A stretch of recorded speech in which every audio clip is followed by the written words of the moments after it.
শিক্ষার্থীদের ৯ দফা দাবি আদায়ে পূর্ব ঘোষণা অনুযায়ী রাজধানীর আফতাবনগর ইস্ট ওয়েস্ট ইউনিভার্সিটির সামনে অবস্থান নিয়েছেন বিশ্ববিদ্যালয়ের শিক্ষার্থীরা।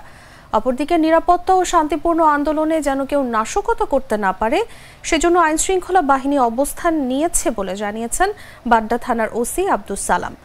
আফতাবনগর প্রধান গেটে সাংবাদিকদের এসব কথা বলেন তিনি বলেন, শিক্ষার্থীরা সকাল থেকেই তাদের শান্তিপূর্ণ আন্দোলন করছে।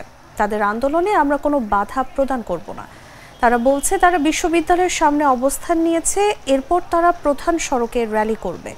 আমরা তাদের নিরাপত্তা দিতে এসেছি জানিয়ে তিনি বলেন, শান্তিপূর্ণ আন্দোলনে কেউ যাতে নাশকতা করতে না পারে সেজন্য আমরা আফতাবনগর গেটে অবস্থান করছি।